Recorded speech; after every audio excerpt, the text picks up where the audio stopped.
Cool. Hey guys. So welcome to the second Apache Beam meetup here in London. Thanks all for coming. It's a pleasure to see some new faces and some recognizable faces. So I'll quickly reiterate why we are here. So we want to share some experience and some enthusiasm for the technology that Beam is. We want to learn from some experts, the speakers we invite, and from each other. If you have problems, we can discuss and learn from each other. Obviously, we want to inspire people to use Beam and to share their use cases. And in the end, we want to build a community around Beam. So, who in the room is actually using Beam? I know I asked this question last time, but it's good to have some more data points. That looks good. Yeah? And people using it in production already? Cool, yeah, that's a bit less. So, who would think of themselves as a Beam expert? Or who would like some more information and maybe a hands-on session? Hands-on sessions? Cool. So yeah, that's good to know. It gives us a bit of feedback to know how to work with the community. I want to thank some people tonight as well. I want to thank Qubit for the place, the drinks and the food. I want to thank Google for support, Datatonic for setting up and sponsoring the meetup, and Town for sponsoring JB's talk. So let's move on. A small update from the community. I won't take too much of your time. But today we had a suggestion to launch a hashtag from the community, which is great. So if you're tweeting tonight anything, please use Apache Beam London. It would be cool. I strongly advise you to sign up to either dev, the user, or both mailing lists to stay up to date with the latest things happening in the Beam community. And then just one thing on this side, if you are really user, please use user mailing list. Dev is quite technical. Sometimes you subscribe as a dev because you think you dev on Beam and it's fine, but dev is more for the internal discussion of the Beam developer community. So if you are a user, even if you are a developer user, then please use the user mailing list. Sorry to interrupt. No, it's fine. Great feedback. So I want to do a shout out to Griselda from Google as well. She's kind of trying to build a community around Beam as well. She's helped a lot. She's actually writer of the Beam newsletter, which you can find the URL here. I'll share the slides later. So if you want like a nice digest of what's happening in the community, that's the place to go. I want to ask you guys as well if you have any cool use cases to share. I don't know if anyone has a cool use case right now. So anything, if you have a talk you want to do here, share with us. Just contact me or Victor, he's probably upstairs. And if you have a blog post, you can contact Chris. You can be featured on the Google blog, which has quite a big reach, or on the Beam blog, depending where you probably run your Beam pipelines. And then I want to dig into the next Beam meetup as well. Victor and I had the idea to do a more practical session, to maybe do a code walkthrough, maybe some code development. I don't know if you guys would be interested in this. Somebody interested? Cool, awesome. And we were thinking of something like a come with problems and leave with answers session as well. So if you have problems facing writing Beam code, or you want to do something and you don't know yet how to do it, we could try and solve those problems as well. So the people tonight here, I'll first introduce myself. I'm Matthias, data science consultant at Datatonic. Datatonic is a consultancy firm mainly using Google Cloud Platform to do data engineering, data science and machine learning. So if you have any problems with that, please reach out to us. Victor, who is not in the room, but there are some more Qubit guys over there. He's a software engineer at Qubit, and Qubit uses the power of data to bring your company closer to your customers. So if you have problems with that, please reach out to these guys. And then we have two speakers tonight, Vadim and JB. Vadim is co-founder of FutureFlow. He's going to talk about a use case in finance using Beam. And then JB will do a bit of the deep down technical talk about I/O in Beam, and he will talk about splittable DoFns as well. So to have a bit of context, Vadim is FutureFlow. He's actually talking in Hong Kong, was it? Yes. Hong Kong later this month, so if you're in Hong Kong by any chance, you can go and watch it again. And FutureFlow was one of the 24 finalists, was it 24 finalists? Or one of the 4 finalists for the Accenture FinTech Innovation Lab. So that's quite cool, but I'm sure he will be better wanting to talk about FutureFlow. And then we have JB, who is one of the 3 top committers to the whole Apache Foundation last year, so I don't think that needs much more introduction. He's also part of the PMC at Beam, so he knows what he's doing. And yeah, this is the agenda for tonight, but I'll just give the stage to these guys and we can kick off. Thanks.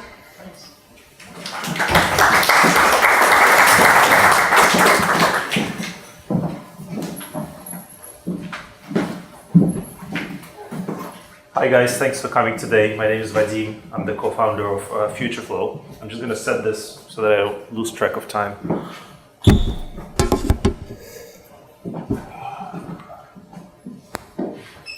So at FutureFlow, we're developing the software that aims to track the movement of money in the financial system. To put it very simply, we're trying to build a system that will help us to understand how money moves across accounts of either the same bank or across potentially multiple banks.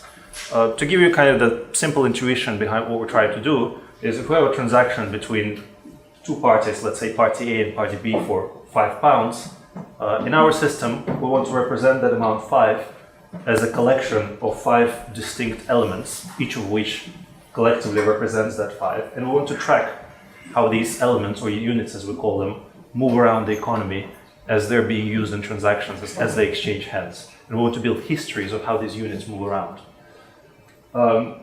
We see many use cases for this technology, having to do with consumer analysis, economic activity analysis, etc. But the most urgent and interesting use case that the industry, the financial services industry, seems to want us to explore is money laundering and electronic financial crime. Just to give you some quick stats on the magnitude of the problem and why everybody's so interested in it, this problem is usually referred to as a $1 trillion a year issue. So the global illicit flows are estimated, this is by the way a conservative estimate, at around $1 trillion a year, and usually less than half of 1% of that amount ever gets tracked by the authorities. If we try to bring this problem a little bit closer to home, the UK share of those flows is about $25 billion a year equivalent, and UK banks collectively spend about $5 billion a year trying to fight that problem. And then if we apply that statistic of less than half of 1% ever gets tracked, then we conclude that UK banks spend $5 billion to deal with a $25 billion a year problem, and yet they catch only 50 million. Right, so criminals seem to be winning by a wide margin. And of course, this is a very significant problem with very complicated and deep root causes. Some of them go right down to the structure of our societies. By the way, if some of you are watching McMaffei on BBC right now, you probably know what I'm talking about. If not, I highly recommend it. It's a cool show. It's a bit gruesome, but it's a cool show. And so, of course, we're not claiming to be dealing with all of these issues with what we're trying to do. But one key issue that this technology may help to tackle is the inability of banks to work together, to cooperate, and to exchange information with each other about the flow of funds. Because right now, necessarily, any type of communication and exchange of information among banks requires exchanging of personal information or client-sensitive information. Because all banks have to work with is the information on the users. And they cannot exchange that information easily, and that's exactly what criminals exploit. Now, what we're doing instead is we're saying, normally, if you look at the top, all we have to work with in transaction information is the information about the buyer and the seller, and if these happen to be customers of different banks, then banks cannot easily exchange that information with each other. And of course, if they in turn happen to interact with customers of even more banks, then that becomes even more difficult, basically becomes impossible. But what we try to do at FutureFlow instead is to focus on the amount. So in this simple example, it's that amount 5. So in our case, that 5 is represented as a collection of 5 units. We want to track how these units move around the economy as they exchange hands. And as these histories get built, we can use them to assemble graphs, kind of conceptually speaking, that look like that little graph on the side.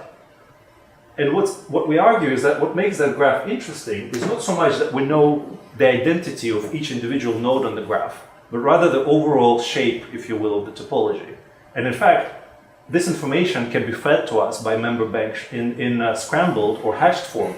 In this way, the personal confidential information of which bank entity client stays within the walls of the bank, but rather what we collect is the overall topology of how the flow moves around any selected party among the banks. And this way, this shared data set becomes a medium through which all member banks can communicate with each other and to signal with to each other what they know about specific parties without necessarily disclosing who each individual party is. All right, so basically this is to distinguish very quickly. This is a traditional approach of how banks think and work now. They go step by step, try to understand who is each individual node on the graph. What we're trying to do is to enable overall topology without necessarily caring about each individual node on the graph. So how does this all relate to Apache Beam? Well, I don't want to bore you with the details of how we're coming up with some of these numbers, but the slides that I was showing you here, these are the screenshots from our online demo, which deals with very small amounts. This is just the point of this demo, is just to demonstrate the intuition, if you will, behind what we're trying to do. But and this stuff is written in simple SQL. We're using Cloud SQL and we're hosting it in Google Cloud. It costs us probably £20 a month to run, actually less than that. But in real life, the magnitude of the data that we would have to deal with if we were to build something like this in real time and at bank scale is much greater. Again, I don't want to go too much through the details just for the sake of time, but just to give you an idea, if we were to build a system like this that were to work, let's say, in the UK economy, then we would have to have a data storage facility that should be able to handle something order of, let's say, 1 million plus database operations per second. And when I say 1 million plus, I mean probably somewhere between, let's say, 1 million and 5 million database operations per second. And of course, if we make it work, let's say here or in Australia or in Hong Kong, which are some of the markets that we're trying to tackle in the early stages of our development, we have to keep in mind that actually these economies are much smaller than some of the larger economies out there. So the UK economy is several times smaller, for example, the US economy. Or if you want to compare it with China, just like one simple statistic is just mobile payments in China, between those two companies, WeChat and Financial, the volume of those payments clearing between just those two applications is 10 times greater than the volume of debit and credit card transactions in the UK. Right? So much bigger economies. So basically our challenge is to find a data storage facility that can handle that kind of load in the UK or Australia to start with, but also to be able to claim credibly and confidently to our potential bank partners that if we were to move to greater economies, to be enabling systems like this, then our system would be able to scale even larger from that, from those amounts. And we think that the system like this is Google Bigtable. So this is how we originally came to Beam. It was really through Bigtable. At first we started to look at Bigtable because, first of all, it seems like for that system it's actually no big deal to be handling these volumes of data. Second, we really like the fact that Google built Bigtable for itself and has used it in its own operations for almost a decade now. This is something that is very important in our conversations with banks because, to be honest with you, banks don't like new technologies. They like something that has been tried and tested in real life. And it's very good that Google Scale essentially sells, if you will, as a selling point for that. So that's an easy conversation for us.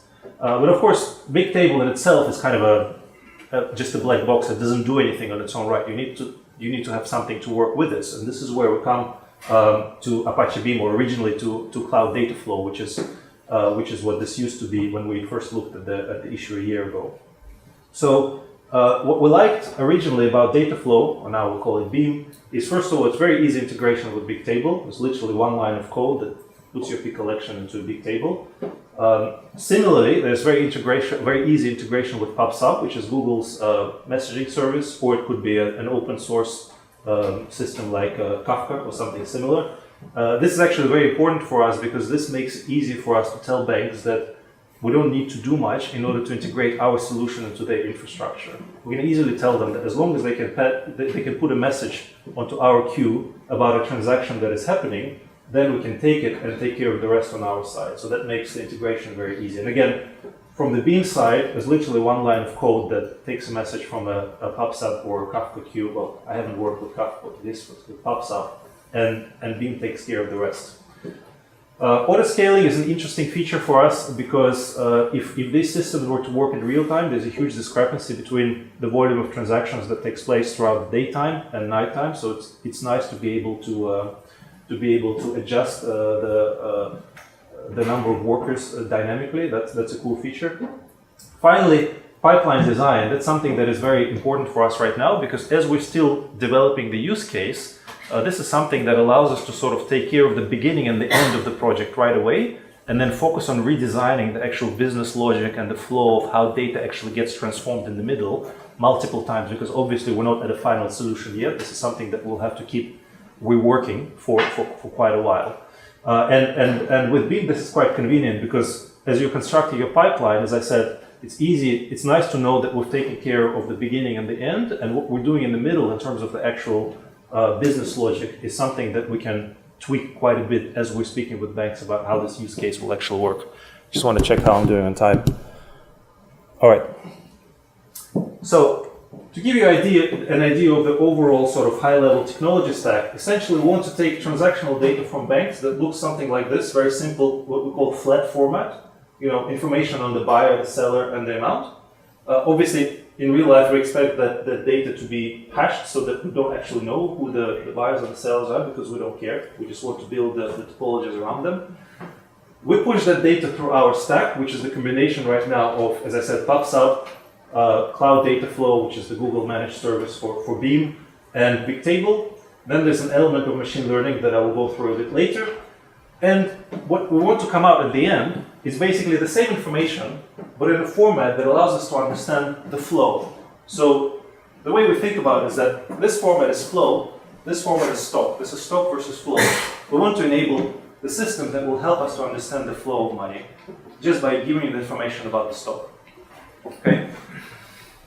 So to give you a bit more detail about how this technology stack will actually work, by the way, so we have three banks there, HSBC, Barclays, and Lloyd. This is not to suggest that we're actually working with this bank, just a quick disclaimer, this is just to make this a bit more intuitive. We're not working with those banks. But the idea is that if we're working with, let's say, several banks, we want to have a PubSub queue from which we can read transactional messages from each of those banks. That gets read by the PubSub IO line in Beam. Then we have a transform that collects all of those messages into essentially one message pipe, and that gets into the core of the Beam pipeline. I tried to make this section to look like a pipe. Okay. And so in the end, all of that information will be stored in Bigtable. We have 4 core tables within Bigtable. I'll go through the details of what each of those tables does, and that serves as a storage facility for then various business applications to actually come in and read that data once it's put in the format in which we actually want to keep that data.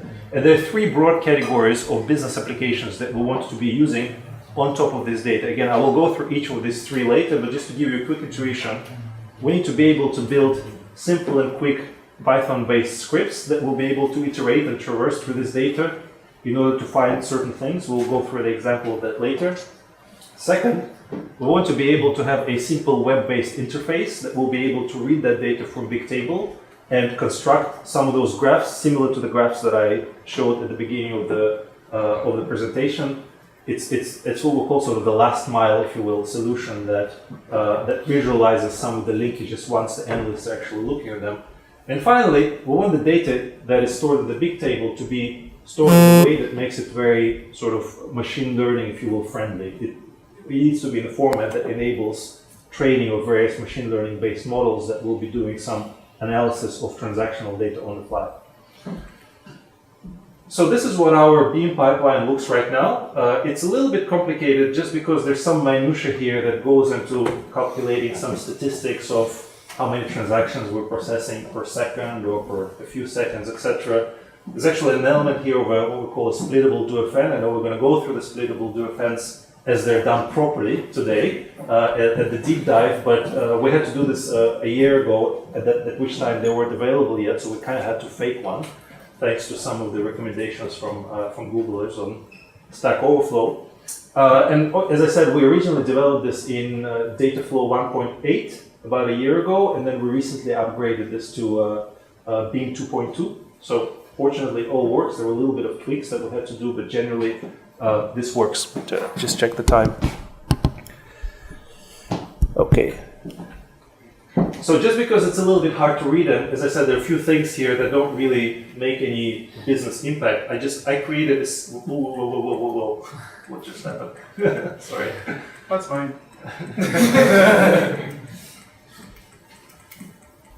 Sorry, I just gave you guys a very quick. Okay, here we are. So this is kind of a simplified representation of that same pipeline. Essentially, what we're trying to do here is read a message from a pub/sub queue, do something with that message, put the information in a big table. Let's go through this in a little bit more detail. The core struggle here, if you will, or the key thing that we're trying to accomplish is to find some sort of a trade-off between parallel processing, which Beam does so nicely, but at the same time with the need to process transactions in some form of order. I mean, it doesn't have to be perfect order, but obviously processing a transaction that happened, let's say, in 2015, before a transaction that happened in 2010, is not cool, right? So we need to find some form of an order and make the best effort to process transactions as closely as possible to how they actually occurred. This is obviously relatively easy to do in real time, so as these transactions actually occur and they're being reported to us, if this actually works in production, in real time, then it's relatively straightforward.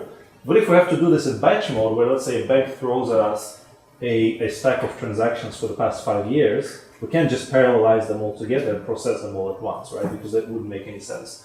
So that's why in both cases, what we're trying to do is push everything through pub/sub, and then essentially the trade-off that we're trying to achieve here is to say it's relatively easy for us to scan Bigtable, so we can do this sequentially, but it takes a bit more time for us to do the write and delete operations in Bigtable. So we try to sort of outsource that towards parallel processing.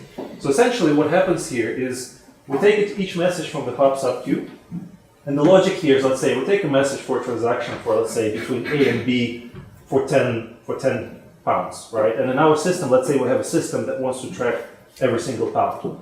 So that means that we have to say, okay, so this is a transaction for 10 pounds between user A and user B. We have to go into our table and find all of the units, if you will, that are currently assigned to user A, select 10 of them, and reassign them to user B. So let's say we're in a situation where user A actually only has 6 units in our database assigned to them, not all 10.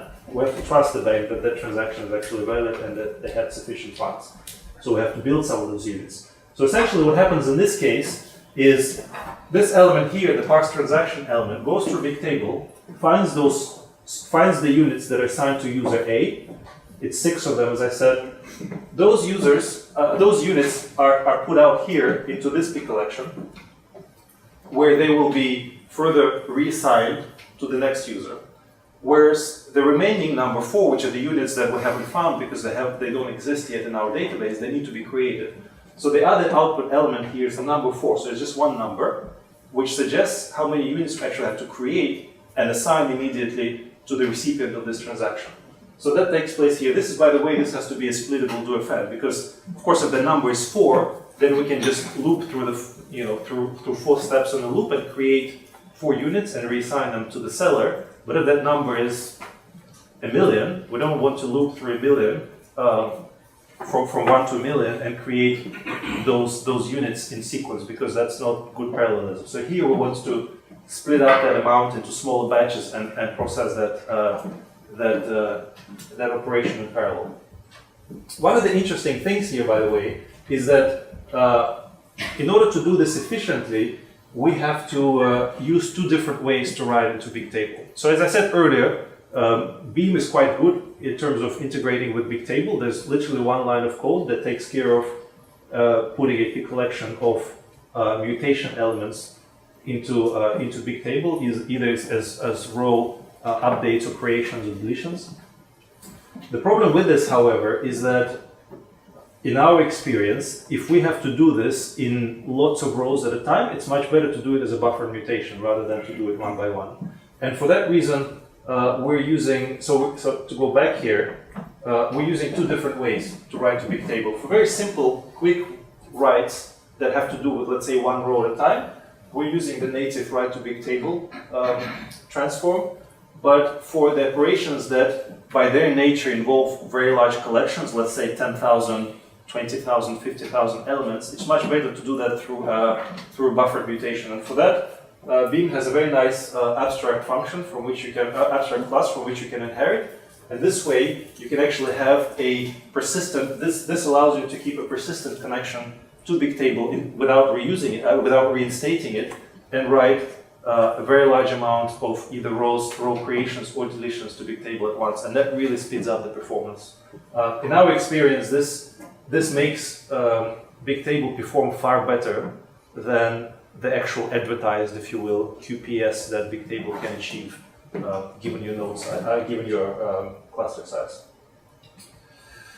What else to mention here? Oh yeah, so the interesting part here, again, this comes from personal experience, maybe we're not doing this right, but one of the issues here is that it's a bit unclear how Beam acknowledges the pub/sub messages. So, as you know, each pub/sub message needs to be acknowledged, otherwise pub/sub will try to keep resending it. And as you probably know, there's no explicit way to acknowledge a pub/sub message in Beam. And if you read the literature, by which I mean Stack Overflow, it suggests that the way the Beam pipeline acknowledges a message is when it's actually persisted in some sort of a persistent storage. So in this case, big table qualifies, seems like. But in our experience, it's much better to do it through here rather than through here, because here we're doing a bunch of different writes or deletes per message, whereas here it's one operation per message. So it seems like for our purpose, we do this once per message. This way, Beam more or less acknowledges that message, and then we're free to do whatever we want in terms of big table communication from then on. I think, let me just, for the interest of time, all right. So to give you an idea of how we're structuring some of our tables within Big Table, as you know, it's a NoSQL database, so there's no, we can just say select blah, blah, blah, select the units that are currently assigned to user A, reassign them to user B. That doesn't work in Big Table. So in order to work around some of this, you have to be kind of creative in terms of how you design your tables, and especially how you design your row keys. So the way we're achieving this, which is very simple, but it seems to work for the most part for our purpose, is the key table here is this one, which is the map of users to units.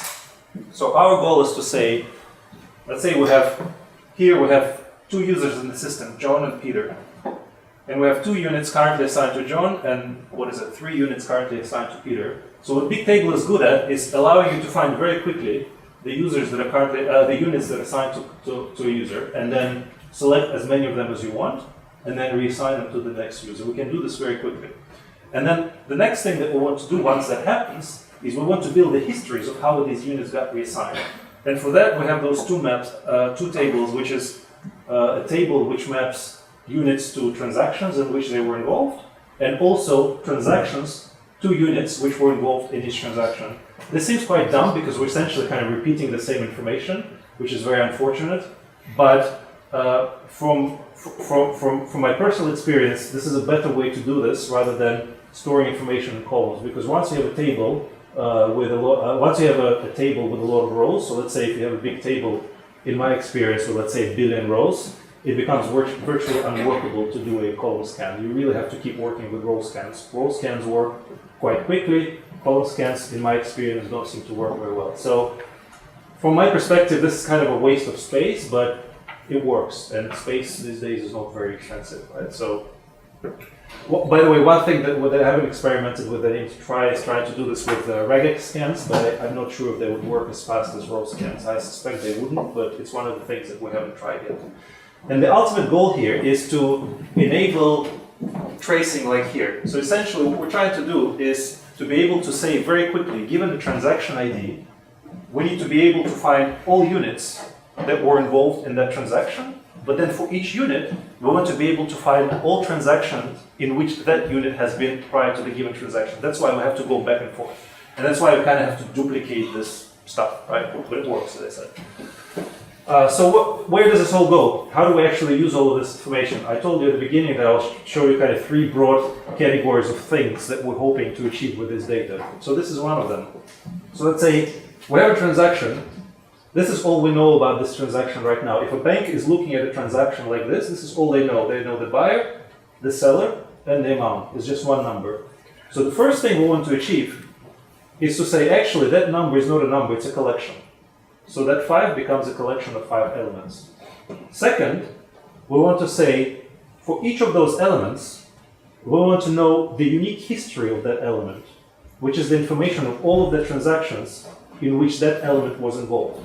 And by the way, here, as I said earlier, we don't really care if banks tell us who are the actual entities behind these transactions. That's irrelevant. That's why banks can share this information. And then, since the banks don't have to share the entity information behind those transactions, they should be able to share some information about those transactions, which they actually feel comfortable sharing.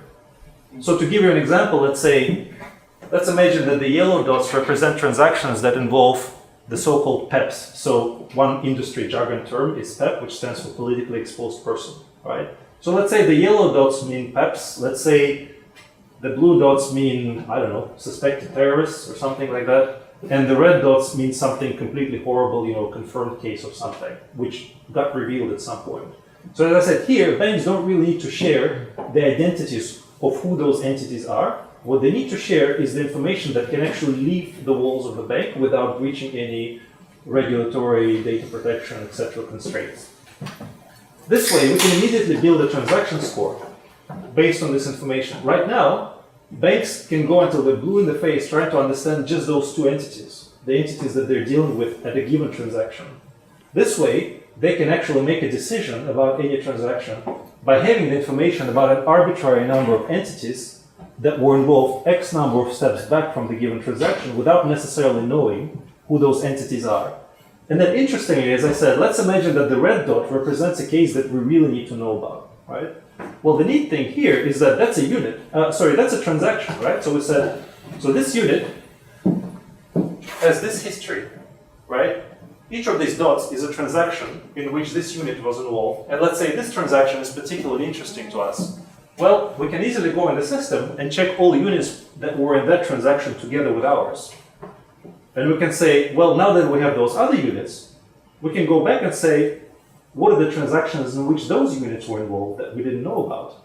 Okay? And of course, I needed to make this very dramatic, so let's say that looks very dangerous. It doesn't have to. But the point is that once essentially your transaction serves as an entry point into the system, and once you have that, you can traverse through this data all day long until you find something that is relevant to you. This is why I said earlier, going back to the table schema design in Bigtable, we need to be able to very quickly find all of the transactions for any unit and all of the units for any transaction, because we want to be able to do this sort of recursively for any kind of situation. Let's see where we are. Okay, quickly. Next case. Once we know this, I just wanted to show this quickly, the intuition behind this in terms of how we actually build these topologies. One of the experiments which we thought really cool which was really recently done by TfL, is to understand the passenger traffic in a slightly novel way. So normally the way tube systems like TfL try to understand passenger traffic is in terms of stock, right? They try to figure out how many people get in a certain station and how many people get out at a certain station. But recently the TfL did this study where they said, actually, we want to know not so much how many people get in and out between certain stations, but how they travel, what specific routes they travel to go from station to station. And as an example, they did this study where they tried to figure out how people travel between King's Cross and Waterloo, because this is one of the busiest sort of sections on the tube, and there's no direct route. So they tried to understand what people actually do, which specific lines they take. And they figured, okay, most of the people kind of do something straightforward and expected. This is what you would expect them to do. But actually, there's a whole section of people that does something completely crazy and unexpected. And once they discover this, by the way, they're doing this by collectively analyzing the anonymized mobile phone usage of people on the tube. So people kind of check in and out of various stations when there's Wi-Fi. This way they're able to build these tracks. And so once they saw this, they started asking questions like, why do some people, obviously a small amount, small percentage, But why do some people choose to travel this way, which seems to make no sense, right? The point is, once you know this information, it really kind of draws your attention and enables you to start understanding what is going on. And we think that the same thing can be done with the data that we're assembling, but with money. Once you actually know, once you go back to a case like this, you start thinking, is this an accident that we ended up with some of the money from some of this really dodgy portion of the graph, or is there something systematic going on, right? That's the point. And we think that some of these visual components can enable the analysis like that. And finally, let's see how we are. Yeah, almost there. Very quickly, the third. I think we're out of battery. Finally, the third thing that we want to do with this data is essentially to build it in a way that will eventually be friendly towards machine learning and machine learning-based data analysis. So if you think about it, this kind of data is specifically suited for machine learning models that are based on long and short-term dependencies. Your typical LSTM-style models which know how to maintain state and how to make decisions not just on the information that is available at each step, but on the information that is available from the history of number of steps back. Yeah, so we're basically trying to keep to design this data set in a way that will be easy or at least possible to be used by a system like this. Just for the interest of time, I'm not gonna spend too much time on this, but we can talk about this at the pub. Finally, just to wrap up. Yeah, in terms of where we are. So we as a company are currently in talks with 3 banks about potentially building proof of concepts on this. One bank here in the UK, one in Hong Kong, and one in Australia. Hopefully some of these conversations will succeed in the next few months. Very importantly for us, we have been selected into the FCA sandbox, which is the FCA's, if you will, exploratory environment that allows startups to work with banks in order to experiment with new technologies that benefit the banking or the financial system. This is a very important partnership for us because if we go back to some of those, what we're really hoping to achieve from this partnership is essentially to get some help from the FCA in building some regulatory framework around how to treat these histories. Right? We want them to help us to build an opinion on the fact that these histories of these units can be considered independent of the entities through which these units have passed. That's a key towards enabling banks to work together and to sharing this information. So that's a very important partnership for us. Yeah, basically one quick thing that I wanted to mention, which is also important here, is that this obviously right now, this whole solution is based within Google Cloud. That's great. Banks seem to be embracing the cloud. But for proof of concepts, it still remains easier for them to do some of this work in on premises, in-house. And so it's actually quite neat for us that we can take all 3 of the core components of our technology and take the Apache equivalents of them and apply at least a test case of this technology on premises before actually making everybody work in the cloud. All right, I'm going to stop here. Yes, thank you guys. Obviously, here for questions.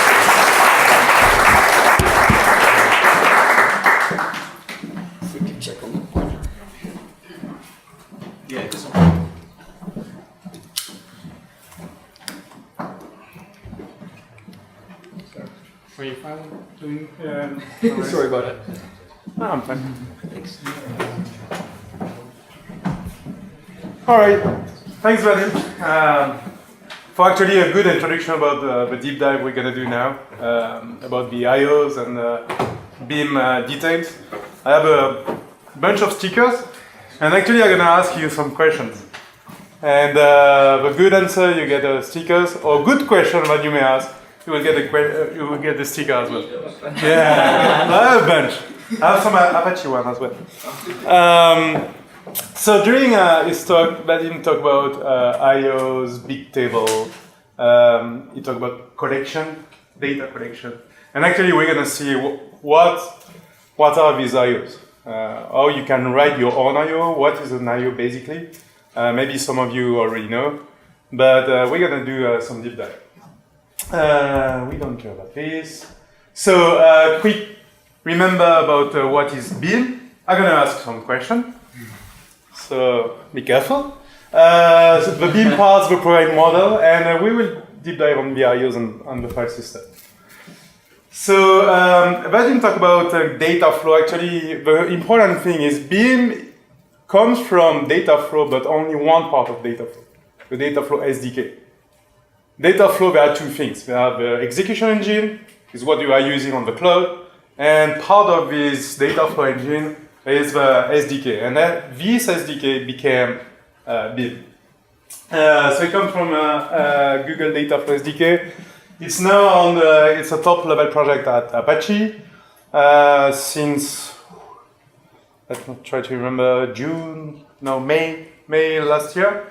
After roughly 6 months of incubation, so if you're interested by how it works at Apache, I can give you some details about incubation process and all that stuff. The challenge of Beam is to provide a unified programming model. So it's exactly the same code that's going to address batch and streaming. And that's why the IOs are really important. Because what defines if a pipeline is a streaming pipeline or a batch pipeline is the IO, nothing else. Okay? So that's why you have to understand how the IOs work. Portable. There's only one thing that I didn't understand in the Vadim's talk is about, he said we're going to switch from data flow to Beam on-premise. Yeah, but with which execution engines? Beam by itself does not provide any execution engine. Sorry, I should have mentioned that. Yeah. So today you are running with data flow, but locally on-premise, what should I use? Flink, Spark, Apex, JStorm, whatever. And this part, the portable layer, is made by the runner. We're going to talk about the runners as well. It's one tricky part of Beam. Okay, and extensible. And is where I would like to focus tonight. You can create your own IOs. It's pretty simple once you understood how it works. Okay? So, about the question.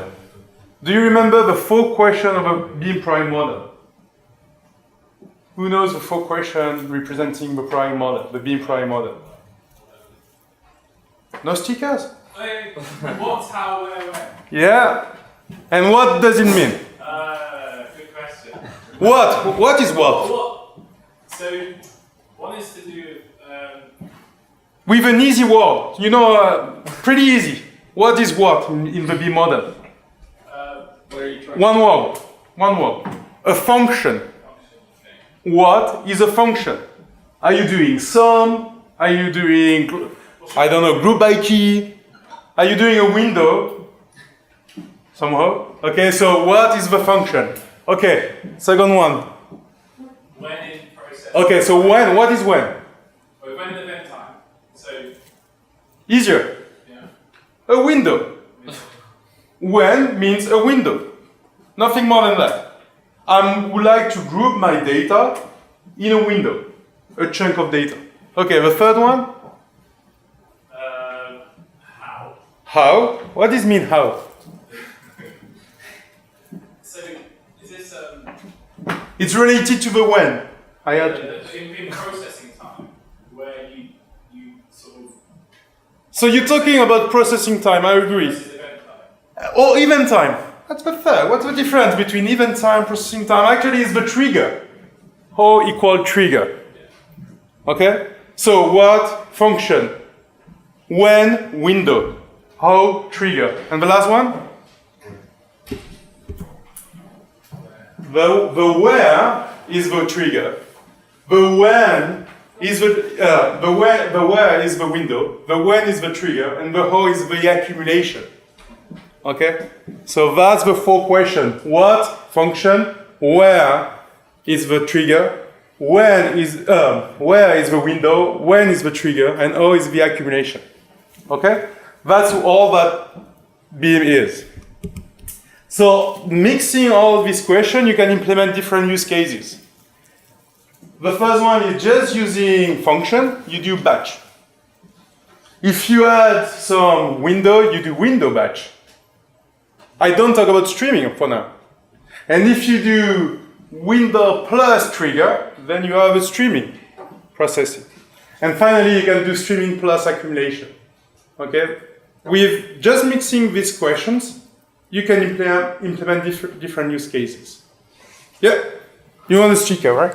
Yeah, I don't want to speak. I think I'm extremely new. I mean, in very basic terms and layman terms, what does Beam does? I mean, if you didn't have Beam, what would you have used? Oh, that's a good question. Beam is a programming model.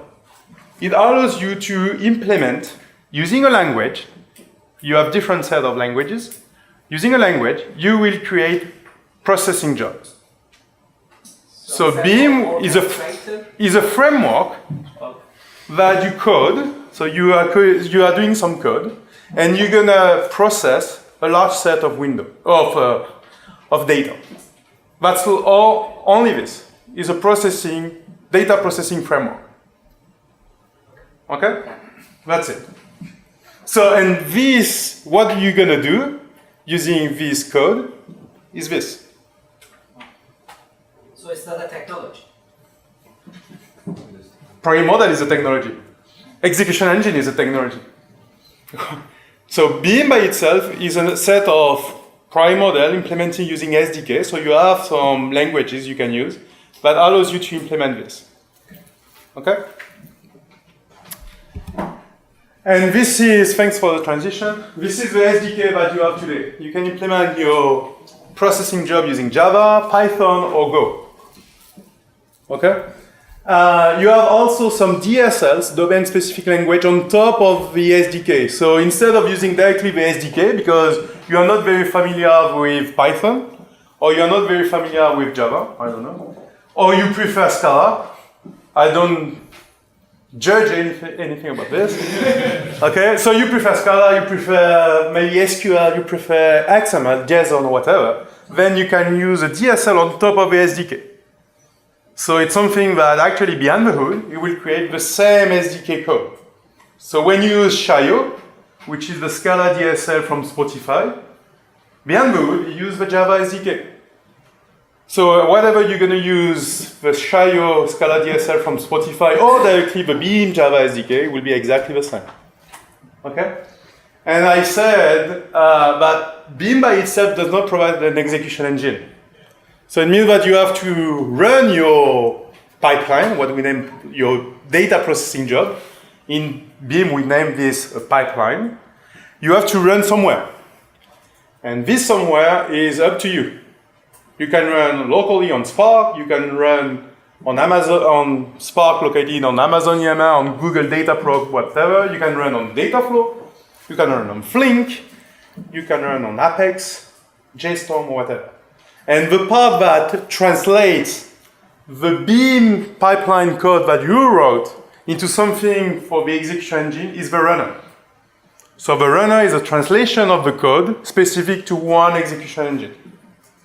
For the ones who know Spark, for instance, the P collection, I'm gonna introduce what is a P collection, will be translated in Spark RDDs.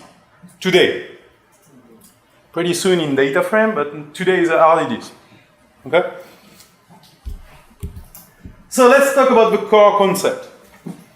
Pipeline, P collection, P transform, and we're going to see what is a P transform. Who can explain to me what is a pipeline? In 3 words. Series of functions? Series of functions, I agree. And more specifically, what is a function in Beam?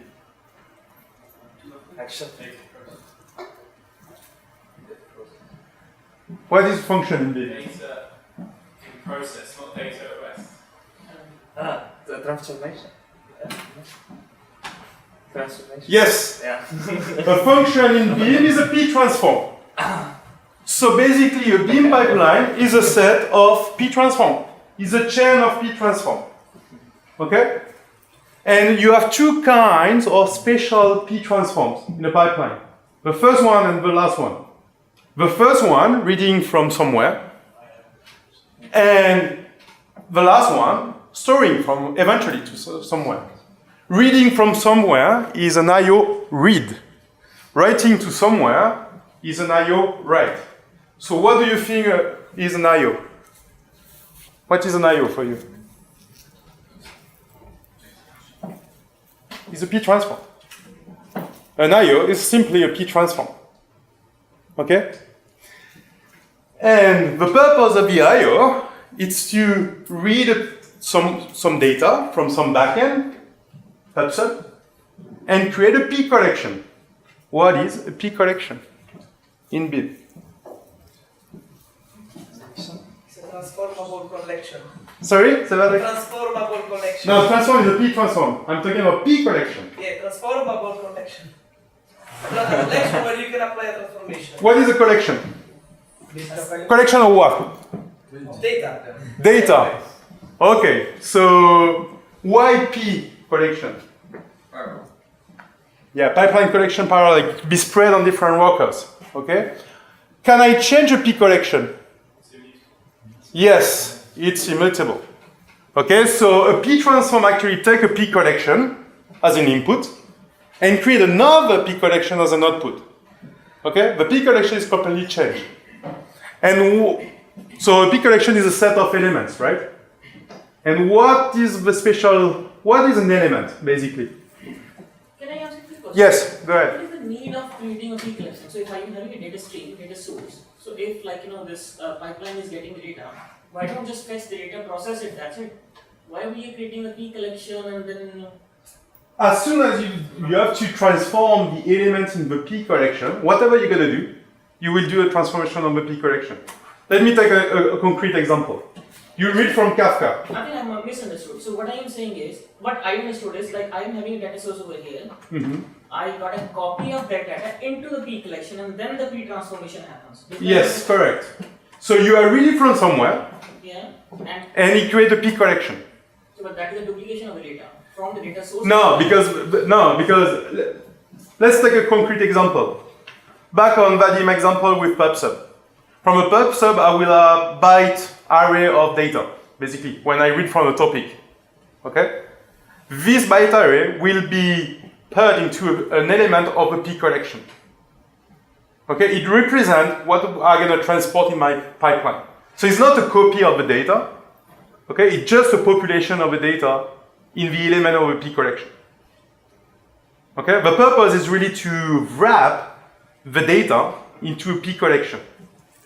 And I add Beam, actually the IOs, adding one thing for each element. Do you know the thing added for each element in the P collection? Context? No.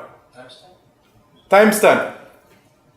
By default, any element in a Beam, you will get the sticker like that. Any element in the P collection, by default, will have a timestamp. That's the default. And who do you think set this timestamp? Apache system or you can? The IOs. The IO decides how it's going to populate the timestamp. Is it, for instance, let's take JMS. I'm reading message from a JMS queue. Is it the time when I read the message? Is it the timestamp of the message? Is it another timestamp? It's up to the IO. So the IO will decide what is the timestamp. Later I'm going to introduce the watermark, which is a different timestamp. Okay? All right? What do you think I need in each element of a P collection? If I have millions and millions of elements in my P collection, can I put this data in a single worker? You need a key or something. ID. Key. Now, key, that's the element by itself, but he said something very interesting, serializer. Serializer. It's not serializer in Beam. What's the name in Beam? A coder. So the coder is not about transforming an element to another kind of element. It just, I can serialize this element in order to me to transport part of the P collection from one worker to another. So it's up to you to decide the coder you're going to use. It could be Java serialization. It could be Avro. It could be Protobuf. It could be whatever you want. Okay? So it's up to you. And who do you think define the coder? The runner. No. Two things. The P collection. So you can define, when you create a P collection, you can define each element in this P collection will use this coder or the IO. Because the IO populates the first P collection. So he has to define the coder as well. So that's why IO is pretty important in the pipeline.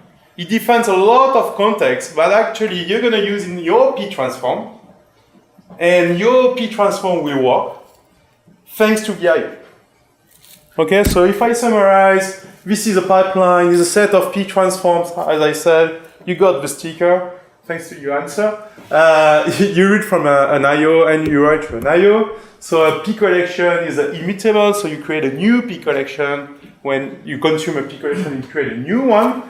You have a timestamp, you have a coder, and you have two kinds of P collection, bounded or unbounded. Basically batch or streaming. And who do you think create this P collection and define if it's bounded or unbounded? The IO.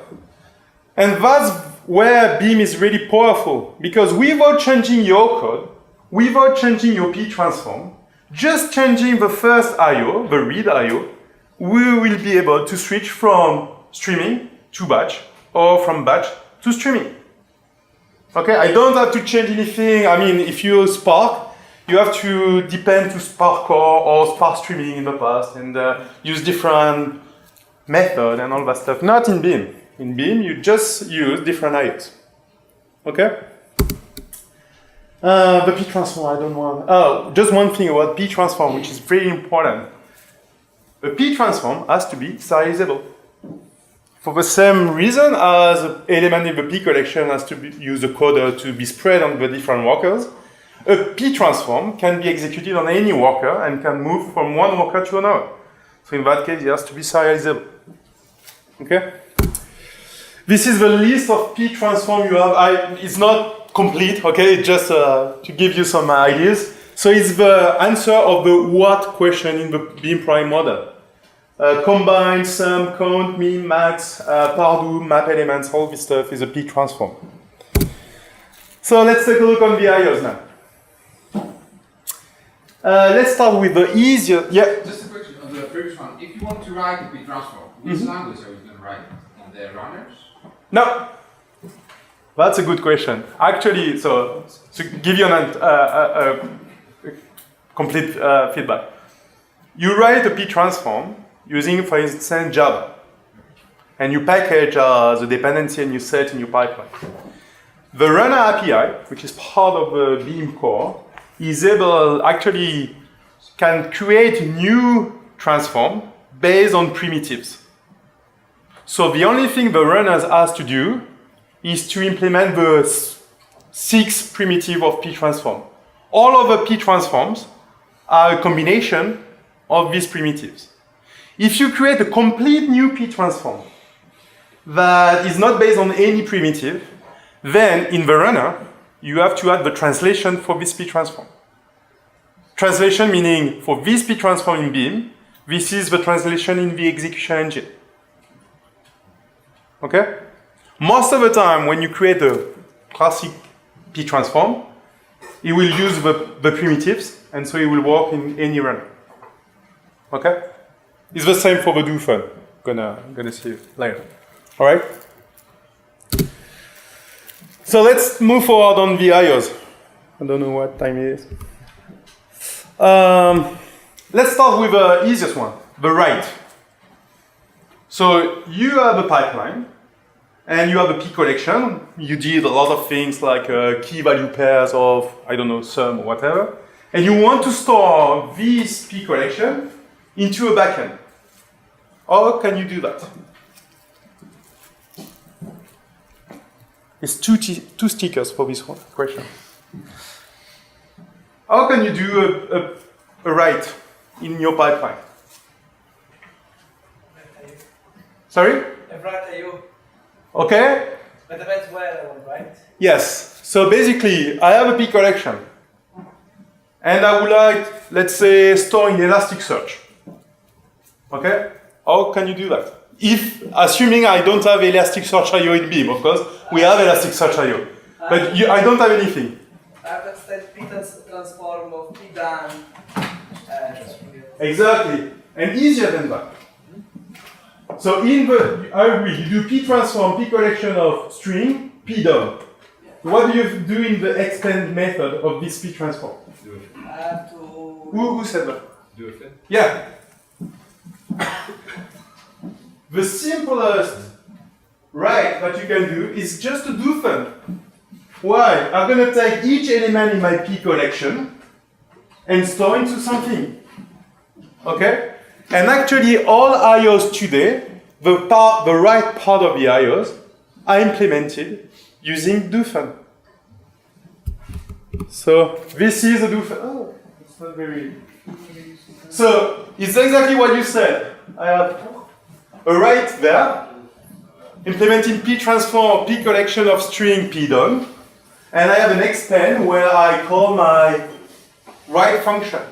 And what do I do in my write function? I use different DoFn annotation, like setup.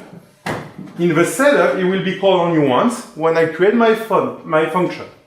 And in the setup, I create my REST client to the Elasticsearch instance. Then, in the process element, so in each element in my P collection, I will call my Elasticsearch client. So I will call my Elasticsearch. And then when I'm done, in the tier done, here, I close my client. What do you think about this code? Is it good, bad? It sucks? It's written by a freaking French people. Sorry? It's serializable because DoFn is serializable.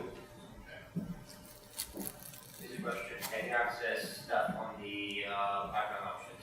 Yes, you can in the pipeline. Actually, in the process element, you can access to the pipeline. The setup, if you need, for example, an address for the Elasticsearch connection. Yeah, most of the time in the IOs, what we do is in the P transform, we add some static method like a with Elasticsearch address, with blah blah. But actually, we are reusing in the DoFn just to be able to contact the Elasticsearch instance. Yeah, we tend to do that in the start bundle, and we access the options. Yes, correct. And in terms of performances, do you think it's good or not? Do you think my Elasticsearch will behave correctly in that case? What happens in case it fails? True. So what happens in terms of failure? In that case, I will have to redone the bundle. And here, I don't manage the bundle at all. So it means that I can lose some data. So in that case, instead of doing that, I can use at bundle, start bundle, finish bundle. So like this, I can control my bundle unit. The size of the bundle is made by who? Who do you think defines the size of the bundle? What's bundle? The bundle is, I will give you the answer, is a group of data. It's not a window, it's a group of data. Just to simplify the way of transaction of the data. And who do you think defines the size of the bundle? The collection. No. The runner? The runner. Who said that? Second speaker. Just guessing. So yeah, the runner defines the size of the data. Okay? Let me take a concrete example. If you consider Flink, today in the Flink runner, the size of a bundle is 1. Okay? Yeah. On data flow, it depends on something else, but we're gonna see just after. In Spark, is the size of a partition. Okay? So the runner defines the chunk of data it can process step by step. Okay? So I can introduce some failure management. But more than that, talking about Elasticsearch, do you think it's good for each element of the collection, I call my Elasticsearch? If I have millions and millions of records. You can bundle up some requests and push them into Elasticsearch all at once. Yeah, so instead of doing element per element, I can do batching. Okay? And to do that, it's pretty simple. It's exactly the same thing, but as Victor said, I can use start bundle and finish bundle, and I populate my batch. And then I don't call Elasticsearch for each element. I will call Elasticsearch for each bundle. So largely better because I manage the failure and I limit the overhead on Elasticsearch. Easy for the I/O write. Okay, all I/O write are made like this today. Let's talk about the read now. So the first thing is, for the read, you can use exactly the same approach. So to do a read, I can use a DoFn. So as we did a P transform of P collection of something P done, that time I will do a P transform of P begin, P collection of something. Okay? So this is a very simple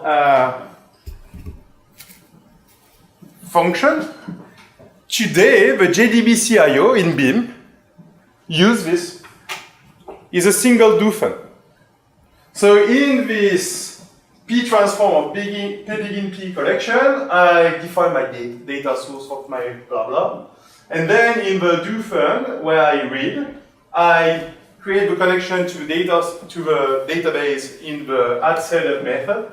Then, for each element in the result set, I create an element in my P collection. So I have only a fake P collection in input. So the fake P collection is there. Create of nothing. So it's just a fake P collection just to start my DoFn. Okay, and the DoFn execute the query and populate the P collection. What do you think about this? Well, if you lose your connection to the database? Yes, in that case I don't have any data, you're right. But more than that, do you think it's performant? No. You're right, I'm supposed to use prepare statement, blah blah, but regarding the I/O. You just have one connection. Yeah, more than that. Imagine, I have a database to Oracle, okay, with millions and millions of records that I would like to read. I'm not on cloud and on premise. With a Flink cluster of 1,000 workers. Do you think I'm going to use this 1,000 workers there? No. How many workers are going to use? One. A unique one. So it means that all read from the database will be performed on a unique worker. Okay? It's a DoFn. It's a DoFn with a create of void. So it's just on one worker and it do the result set, populate the P collection. What happened on the P collection, the P transform that I can apply on my P collection, will be spread on the workers, but the read by itself will be on a unique worker. So what I would like to do is not on a single worker, I would like to split the read on different workers. So instead of reading millions of records on one worker, I would like to read the first 1,000 records on first worker, the second 1,000 records on the second worker, extra. I would like to do the split. Okay? That's the purpose of a bounded source. So that time is exactly the same as a P transform, P begin, P collection of something. But that time we're going to implement two things. The splitting and the estimated size. So the splitting is really, I would like to create multiple sources. Each source is responsible of reading a chunk of data from the backend. Okay? Estimate size is the complete amount of data will represent petabytes of data. Who do you think is going to use this method, this estimated size? Vadim in his talk said, I like data flow because you do auto-scaling. Is what you said, right? He can create new workers, new machines. How do you think you're going to create new workers? Thanks to this one. Depending on the size of the data you're going to read, he knows how many workers you need to process this amount of data. Okay? So actually, this estimated size will be provided to the runner, and the runner can scale as he wants. To be honest, today the only runner that actually use this estimate size is Dataflow Runner, efficiently. And a source is basically a factory of readers. So a source will read a chunk of data on one worker, and it will create a reader on this worker to actually do the read. So if I take a look on the code this time, it's basically the same. I have a P transform, P begin, P collection, and it creates a bounded source at that time. And you can see in this bounded source, I have the split method. You can see that this split method returns a list of sources. Okay? Each source is dedicated to a chunk of data. It can return a get estimated size in bytes, and each source can create a reader. So the reader doesn't have to be serializable because it will be local to one worker. The source has to be serializable because the source can move from one worker to another. Okay, especially in data flow, when you have, let's say, 10 workers, and one worker is faster than the others, so probably it will finish to read the data before the others. Then data flow can take chunk of the data that is supposed to be read by the first source and move to the other worker, just to balance the load. Okay? This source is a bounded source, right? Now I would like to read not from, let's say, Cassandra or Elasticsearch. I would like to read from Kafka or PubSub. It's not a bounded source there. It can be a bounded source, but so it means that after 10 messages, I'm done. It's not what I want. I would like to have a source already running and always running for a long time and consuming new message coming on. It's where we're going to create a bounded source that time. So it's exactly the same. P transform with a P begin, P collection of something. We're going to have the splitting and not estimation of the size, of course.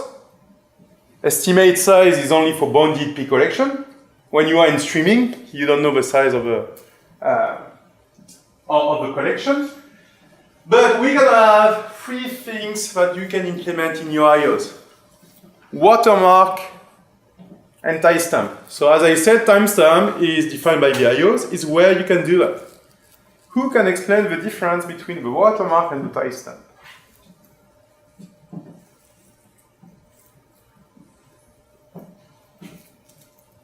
Nobody's used this?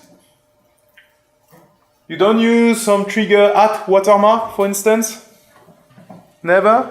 It's a prediction. When you think you receive all the events. You said that before. You said event time and processing time. That's exactly what is the watermark compared to a timestamp. It's heuristic. Not always. It could be user. It could be user defined. I mean, it depends on the backend. It could be heuristic, as you said. It could be user defined. It could be accurate if you know. For instance, with JMS, it's pretty simple because you have the acknowledge. So since you don't send the acknowledge, you are done. Okay. So the watermark compared to the timestamp is actually the timestamp of all future data you may process in your pipeline. Okay. Checkpoint mark is about failure. You know that when you have a checkpoint mark, you acknowledge all the events, all the message before the checkpoint mark. Okay, so you have to create your checkpoint mark. For instance, using JMS or Kafka, in Kafka is the offset. You define the offset, and so the checkpoint is based on the offset.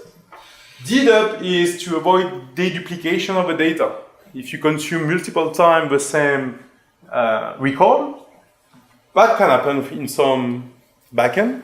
In that case, you define the record ID, and Beam is able to check if this record ID has been seen before or not. Okay? It's basically the same approach.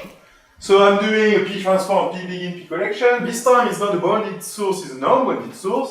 You can see I have the split there. Let's see.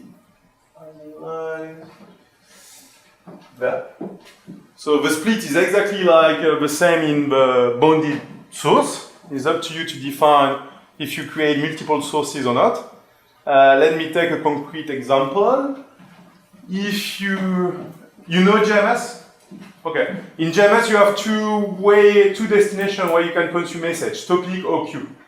if I use a queue, I can have concurrent consumer on this queue. So I can have multiple sources.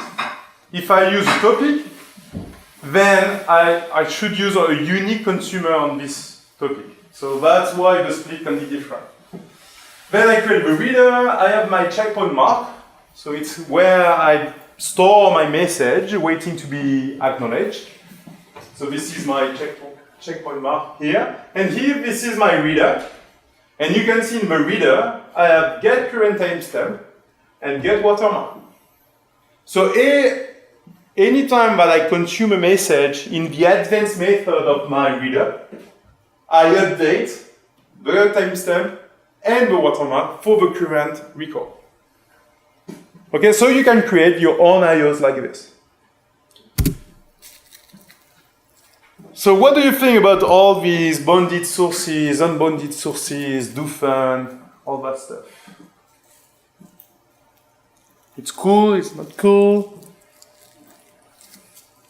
Oh, you can say it sucks, it's bad. I have no problem with that.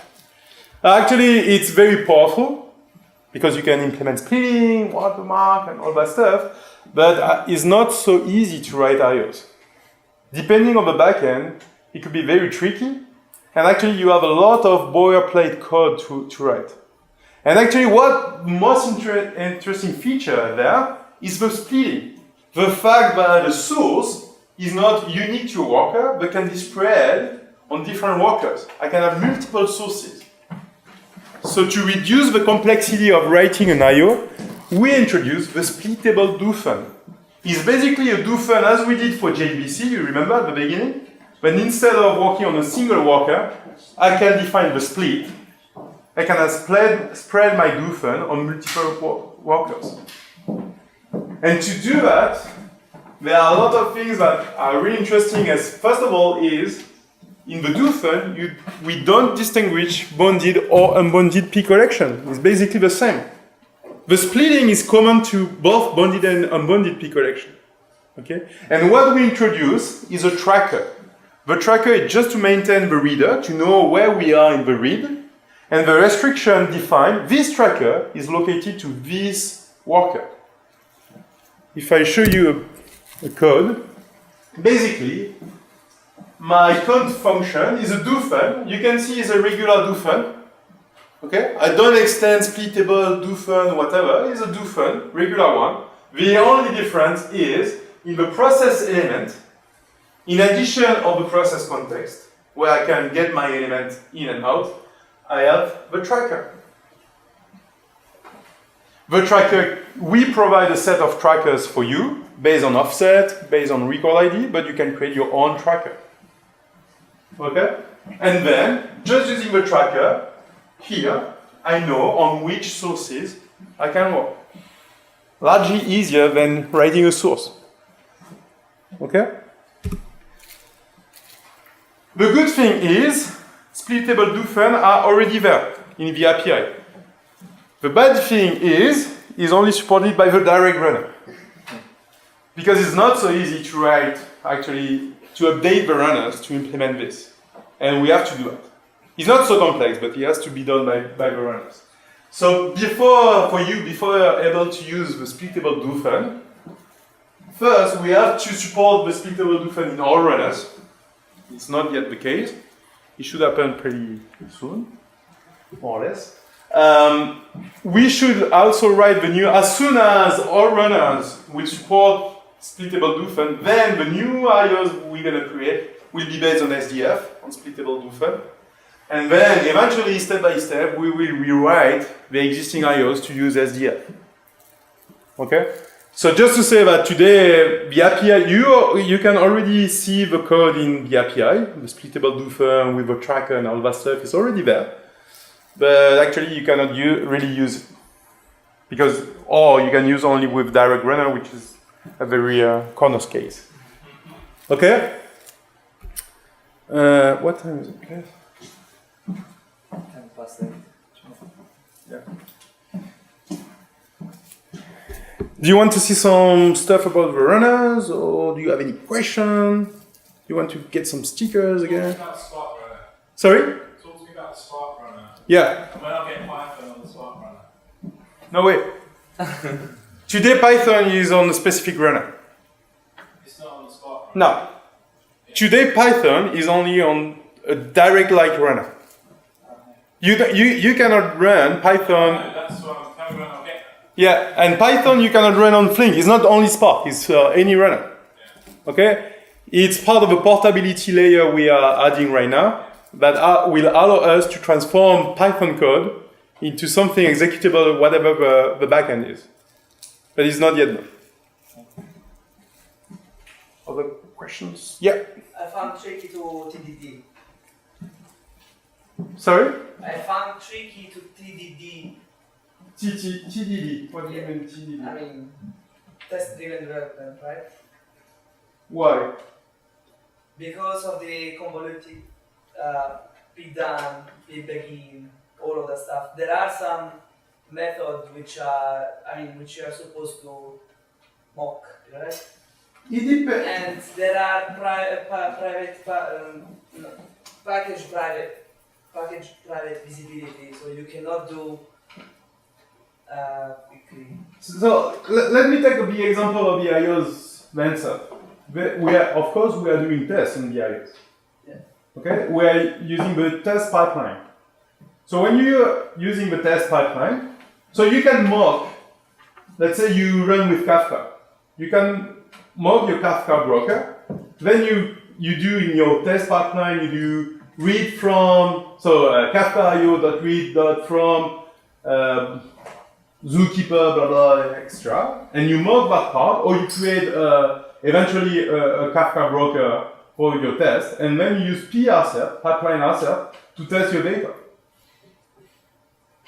Yeah, but I mean, it's not 100% for the code coverage, for example, that's not that great, for example, because you have object in the context by, for example, when you have properties or dependencies. What context? Pipeline options, you mean?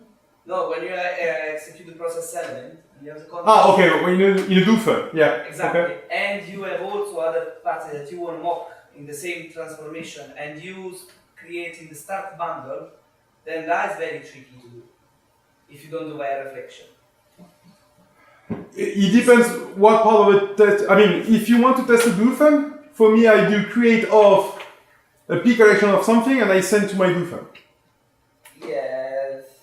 And I just do a PR set after the DoFn just to check if the PR set match what I expect. Yeah, and what if you want to do some verify on the mocked object? What mock object? Which I mean, one? if you have, for example, you said, okay, I have something which is transforming, right? Yeah. And I use a third-party dependency to do the transformation from A to B. And I want to verify that the object has been called twice or 30 Okay. times. Whatever. So you do a mockito of this object. Exactly. Okay.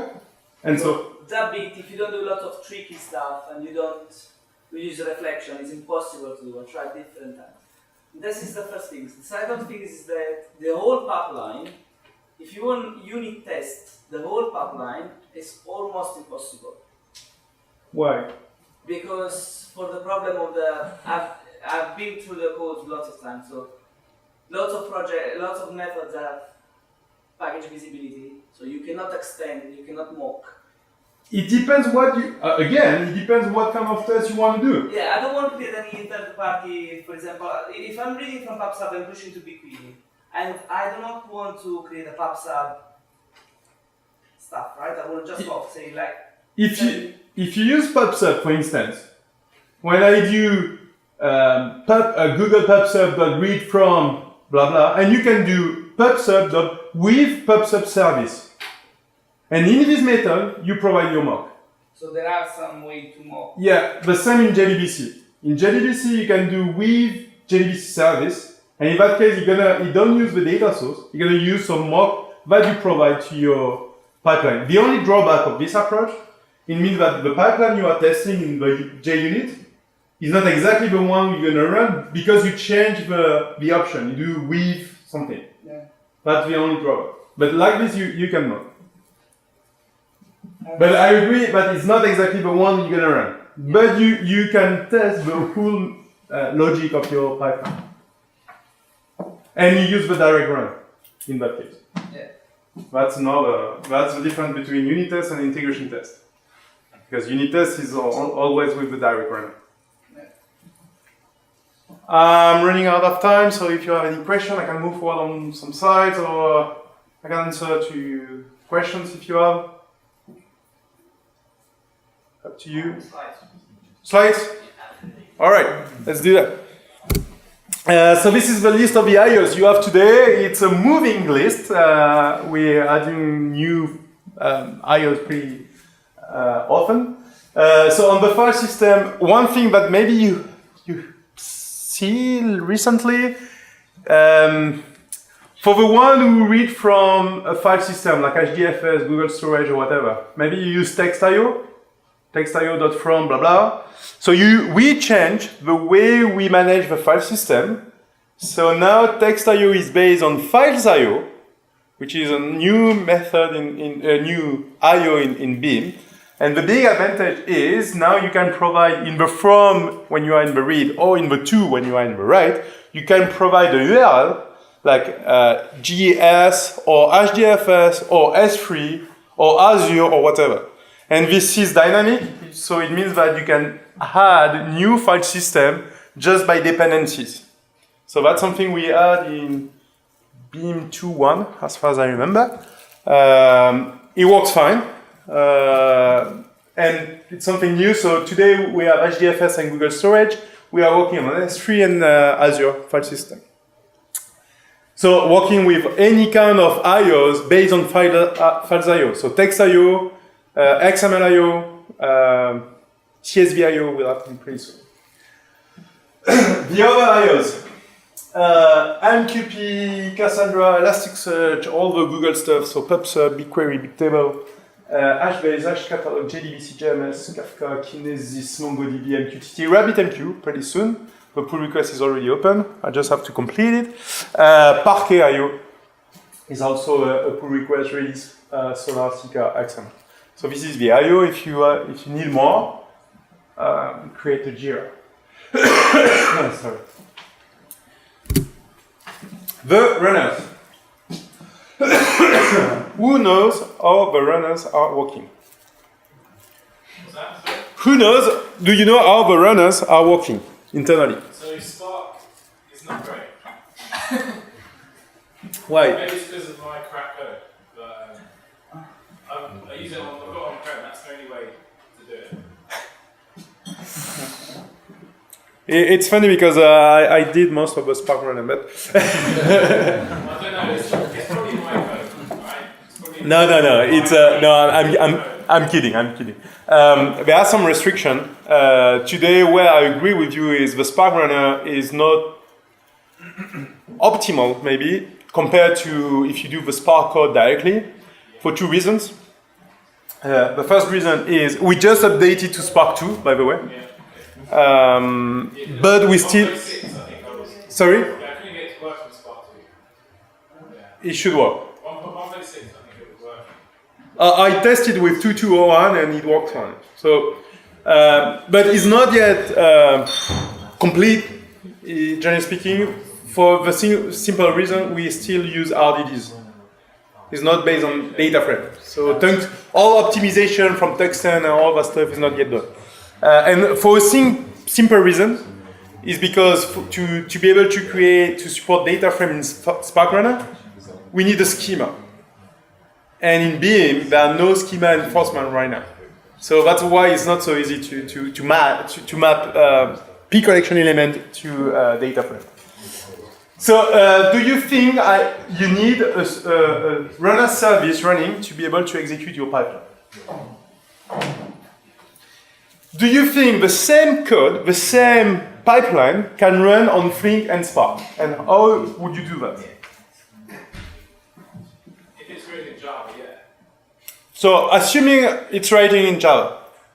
So I would like to have the same pipeline. There's a matrix, right, of what's available. And how do you define it's available in Spark, Flink, and Dataflow? In your pipeline, you create the pipeline using Java. Okay? And I'm a freaking manager, and I say I would like to run this pipeline on Flink or Dataflow or Spark. How do you do that? You can say fuck to a manager. It's what I'm doing most of the time. But no, how do you do that? Sorry? How do you change the runner? In the program argument, -f runner. Sorry? In the program argument, -f runner. Without changing the code. So I'm manager. I say you have a pipeline. I don't want to change the code, but the same pipeline without changing anything, without recompiling your code, without rebuilding your pipeline, I would like to be able to run on Dataflow on Spark and Flink. So change in the pipeline option, I can add --runner equal Spark runner. And what should I use to do that? What's the requirement to be able to do that? Need your dependency. Exactly. So in your dependency, in your Maven project, if you are using Maven, you will have to add Spark runner, Dataflow runner, Flink runner. And then at runtime, you provide --runner on the Spark, on Flink, on Dataflow. So it means that there are no service or whatever. The runner is part of your jar. And the good thing with that is, if you use Spark, at the end, Spark doesn't know that the code has been created by Beam. I can submit my jar file using my Spark submit, as I'm doing usually. I can submit my jar file using Flink, as I'm doing usually. So the runner is a translation, but embedded in your jar file at the end. Okay, and that's the point. Yeah. So it's actually this Spark execution that calls the runner, and then the runner, or how does it exactly work? It's when you do Spark submit, then in that case he will see the Spark options if you want, and then he will call the Spark runner automatically. Okay. So it's really important to understand that there is not at compile time. Nothing is at compile time. It's a translation made at runtime, depending on the runner you embed in your job. Okay? So this is the runners you have today. The first one is the direct runner. Is the one you are using when you do test, basically. Google Dataflow, of course. Spark, Flink, Apex, Gearpump, MapReduce is on the way, it's not yet done. Of course, it does only batch, no streaming. And JStorm. Okay? If you want to create your own runner, it's pretty easy. You can do that. IBM published a couple of weeks or months ago, I don't remember exactly. They published a new runner they did for Beam. Okay? Are there benchmark tests? No benchmark. Not at Beam, actually, for two reasons. Because first, it depends on the pipeline. Secondly, it depends on also the data and the setup you do. I mean, the tweak you do on the cluster and all that stuff. So we are very careful to not provide any benchmark at Beam, and we prefer to let the users do their benchmark. Okay? Something which is very important to understand is, of course, it's not possible to have a union of all features provided by these execution engines. So how we build the runner basically is not a union. So it's not all feature provided by all Spark, Flink. It's not possible. Okay. It's not an intersection. So it's not the common feature to Flink, Spark, and other, because it will be too, let's say, narrow. Actually, it is a kind of iteration and decision of a feature we want to provide for all runners. That's why on the Beam website, maybe some of you saw the capability matrix, is exactly because of this. It's not an union, it's not an intersection, it's some feature we think are the most interesting to implement for the different runners. Okay? So that's the purpose of the capability matrix. Is an iteration process. So we can extend the Beam model with additional feature coming from the execution engine, because we think it's really interesting. Or on the other hand, if we have some unique and interesting feature from the Beam model, then we try to push this feature into the execution engines. There's also a difference between if it works or if it's performant. No? That's different. The capability matrix is really it works or not. Most of the time, I mean, performance is a very tricky question. I mean, it depends a lot on the P transform, it depends on a lot of things. But capability matrix is really yes or no. Okay. Just to show you a use case where I'm using different runners and file system and I/O. So here, when you see that I'm using file system, and here I'm using the MQTT I/O, and you can see that now. So this is all kind of bullshit. We don't care. The most interesting is there. So my pipeline. This is the first execution locally on the direct runner. I use my local Java JVM. So I do Java-CP just with the main. Exactly, so for instance, I consume from ActiveMQ for the MQTT message. It's actually a production use case, but we did. So here you can have some results, so you can see that this is the car located in some areas in France. I think this one is in France. Now I don't change my code. In the dependency, I just add the Spark runner. So I left the direct runner, I just add the Spark runner. So what happens if, for example, this new runner doesn't support, I don't know, PKs? That's a good question. The other one? You don't know before execution. So you're gonna probably scream because actually at compile time you don't know. It compiles, everybody is happy, and when you run on Spark, crash. And yeah, today we are discussing about the validation step in the build to verify that the P transform we are using in the pipeline are actually supported regarding the capability matrix. But today is not the case. So today you are using a P transform that is not translated in the Spark runner.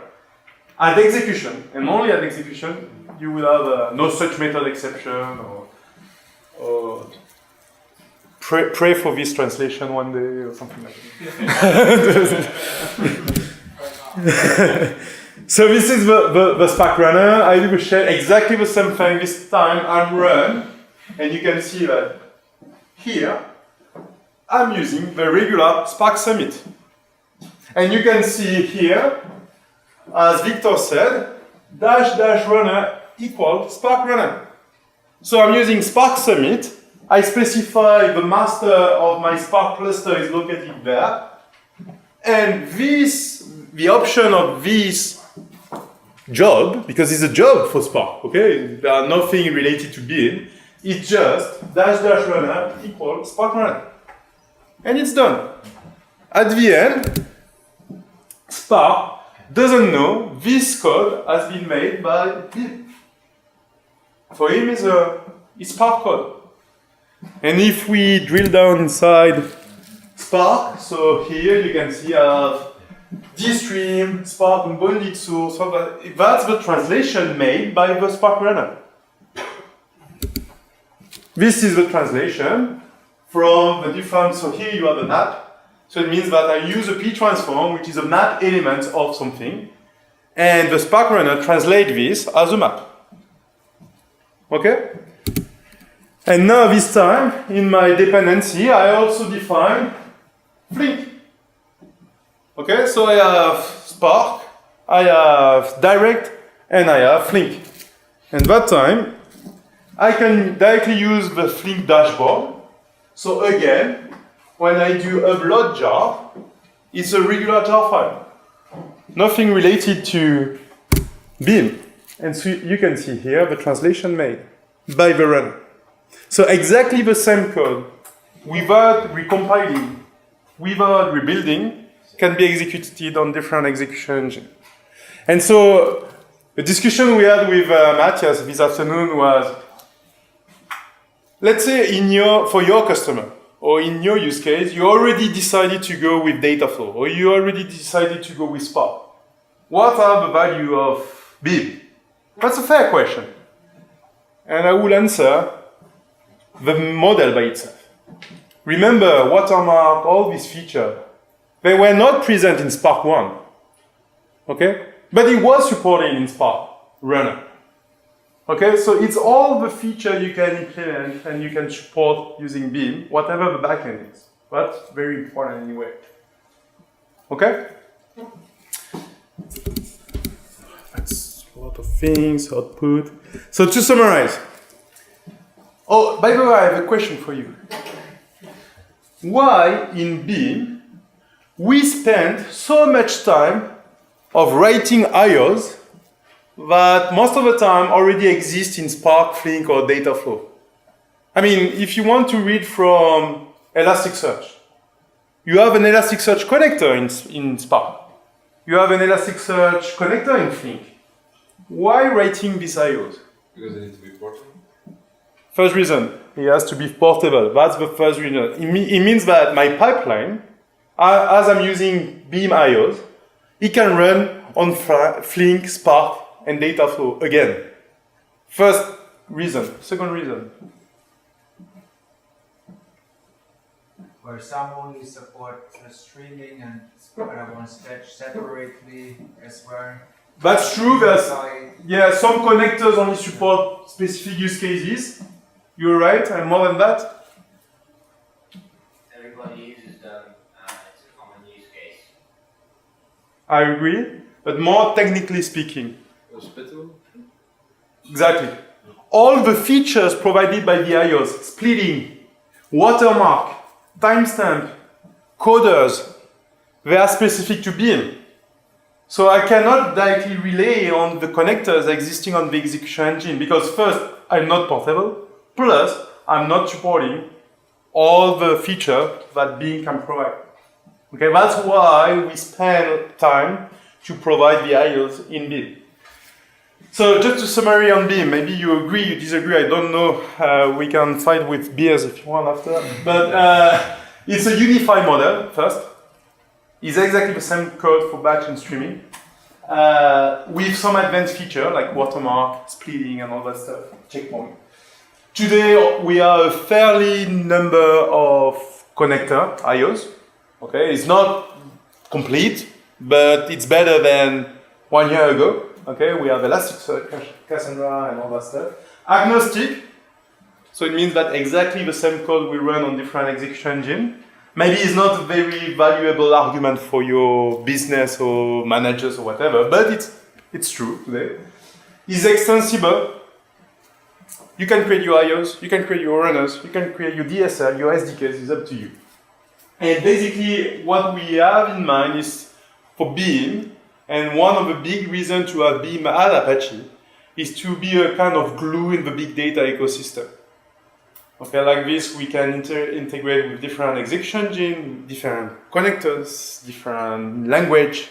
So it's really the glue between all that stuff that simplify your use cases and allows you to implement very different use cases in a very flexible way. That's it. Do you have any questions? I still have a bunch of stickers, yeah? No question or discussion about Apache or whatever? No? We're heading to the boat anyway afterwards, so probably if you want to ask Vadim some questions. Yeah, sorry, I forgot the Q&A, guys. Obviously, I'm happy to take any questions at the pub here. So yeah, any Q&A we can. We are heading to the Roundhouse, which is that way, close to Tesco. For the rest, I want to thank everybody for coming. I want the speakers especially thank them for speaking tonight. Keep in touch with these Twitter handles, email addresses. I will share the slides and probably the recording as well on the meetup page. Then again, if there's any feedback or ideas, happy to hear. Datatonic is also hiring. We're hiring more than 20 people this year, so if you're interested, please reach out. And then, yeah, any Q&A, please join us at the pub, and we'll happily see you there and catch up with a beer. Thanks, guys.